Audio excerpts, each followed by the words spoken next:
नमस्कार, मैं विशाल। एक बार फिर से आप सबका स्वागत है। खरगोन में रामनवमी शोभा यात्रा के दौरान हिंसा हुई। वीडियो फुटेज में स्पष्ट दिख रहा था कि कौन लोग हिंसा कर रहे थे। मामा का बुलडोजर भी चला। तब भी मैंने एक बात कही थी कि इसके ऊपर मैं निगरानी रखूंगा और जो जो सच्चाई जब जब आती जाएंगी मैं आपके साथ शेयर करता जाऊंगा। क्योंकि बीजेपी आरएसएस जो है ये कुछ भी करती है उसके पीछे गहरा राज छुपा होता है। क्योंकि इनका सीधा सा हिसाब है, हाथी के खाने के दांत कुछ और, दिखाने कुछ और। ऐसा ही खरगोन में भी हुआ। उसके बाद दो तीन जो खुलासे हुए मैंने आपके साथ शेयर किया है। आज एक और खुलासा। अब जुमला भक्त क्या बोलते हैं ये मेरे लिए मायने नहीं रखता। हम सरकार की सुनते हैं, जो बीजेपी आरएसएस वाले बोलते हैं बस मेरा काम तो उतना ही है कि उसको आप लोगों तक पहुंचा देना। अब क्या होता है कि उनके जो मामले होते हैं वो दबा दिए जाते हैं।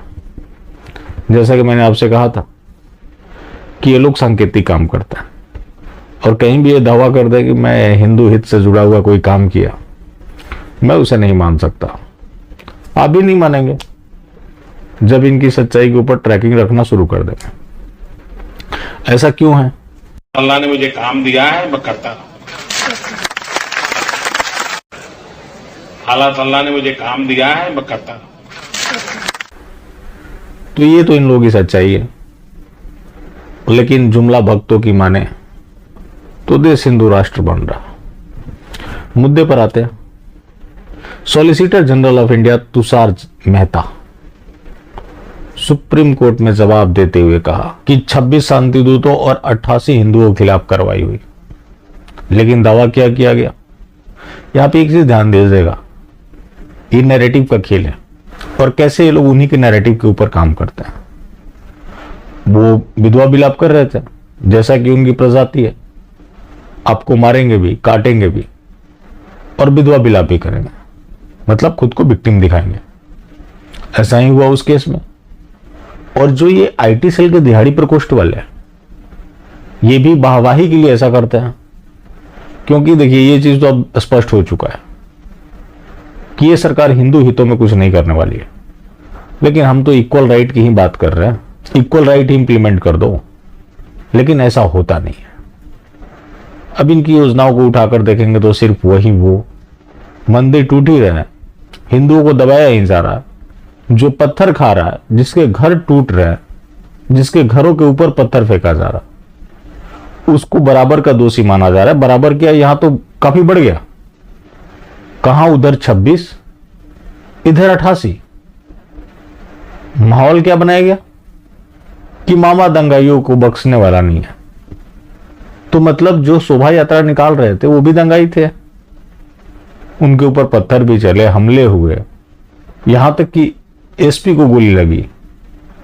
मारने वाले तो वीडियो में खुलेआम दिख रहे थे कि किस तरह से चुन चुन कर हिंदुओं को निशाना बनाया जा रहा था, मंदिर को निशाना बनाया जा रहा था। लेकिन कार्रवाई तो इधर उलट हो गई।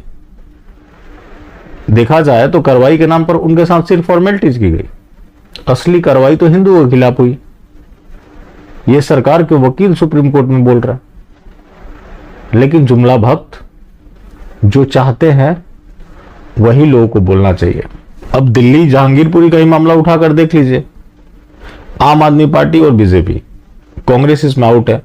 कांग्रेस उनको समर्थन कर रही है क्योंकि पैन इंडिया का सवाल है। तो उनका विचारधारा स्पष्ट है, वो अपने लोगों के साथ होते हैं और खुलकर होते हैं, इनकी तरह दगाबाजी नहीं करते। वृंदा करात जेसीबी के सामने आ गई। तो ये होता है डेडिकेशन जो कि उनके लोगों के प्रति है। अब उसमें किसी को किंतु परंतु क्यों होना चाहिए? जिसका जो विचारधारा है वो उसके लिए लड़ रहा है। लेकिन ये ऐसी पार्टी है जो अपनी विचारधारा के विरुद्ध काम करती है, अपने लोगों को ही कुचल कर राजनीति करती है। असली जो यहां समस्या है वो अवैध घुसपैठ का है। अब आम आदमी पार्टी बीजेपी का यहां सवाल क्यों है? क्योंकि अभी आने वाले समय में एमसीडी का चुनाव होना है। इसीलिए आम आदमी पार्टी भी खुलकर उनके साथ नहीं हो रही है। वो अवैध घुसपैठियों का मुद्दा उठा रही है, जिसकी वजह से शांति दूत भी चिढ़े पड़े हैं। होता है ना कि विकल्प नहीं है, लेकिन उनके पास भी विकल्प नहीं है। दिल्ली की बात करें तो किसको वो वोट कर देंगे, और एक तरफा वोट करके वो किसी की भी सरकार नहीं बनवा सकते आज के डेट में। 10-15 साल बाद स्थिति कुछ और होगी, लेकिन बात हम आज ही की जब कर रहे हैं तो आज वो एक तरफा वोट करके भी किसी की सरकार नहीं बनवा सकता, लेकिन वो केजरीवाल के ऊपर हावी है। एक बार ऐसा ही हुआ था, उस समय ट्विटर पे ट्रेंड चल रहा था संघी केजरीवाल। उनका क्या है कि कैसे भी करके प्रेशर बनाकर रखना है, जिससे काम निकलवाना है। यहां वो केजरीवाल को भी कोस रहे हैं, बाकी इनको तो कोसते ही हैं। तो इनको कोसते हैं तो इससे इनको भी फायदा है, उनको भी फायदा है। वो अपना फ्रस्ट्रेशन निकालते हैं। बीजेपी को फायदा ये है कि बीजेपी वाले ये भुनाने में सफल होते हैं कि देखो जी हमारा चारों तरफ से विरोध हो रहा है, तो आम लोगों को लगता है कि कुछ तो ये अच्छा कर रहा है, तभी तो आसमानी इनका विरोध करता है। लेकिन अंधा विरोध और अंधा समर्थन किसी के लिए भी नहीं होना चाहिए, और अगला किसी और का विरोध क्यों कर रहा है इसका वजह भी जानना चाहिए। क्या वो उसके विरोध के लायक है या नहीं है, हमारे अकॉर्डिंग कितना वो फिट बैठता है, उसके अकॉर्डिंग हम अपना रिश्ता तय करेंगे। अब बात होती है इस सरकार की, मैं भी एक बड़ा क्रिटिक हूं, लेकिन हमारा जो ग्राउंड है वो अलग है, किसी और का जो ग्राउंड है वो अलग है, दोनों कभी मैच नहीं हो सकते। तो जहांगीरपुरी में जो कुछ भी हुआ वो पूरी तरह से स्टंट था। अगर स्टंट नहीं होता तो ये लोग पहले कानून बना डालते हैं, या उसकी पहले से एडवर्टाइजमेंट नहीं करते। पत्थरबाजी की घटना कोई नई नहीं है। अगर ये कानून बना देते हैं तो सुप्रीम कोर्ट कुछ नहीं कर सकता। सुप्रीम कोर्ट सिर्फ कानून के सेफगार्ड के लिए है।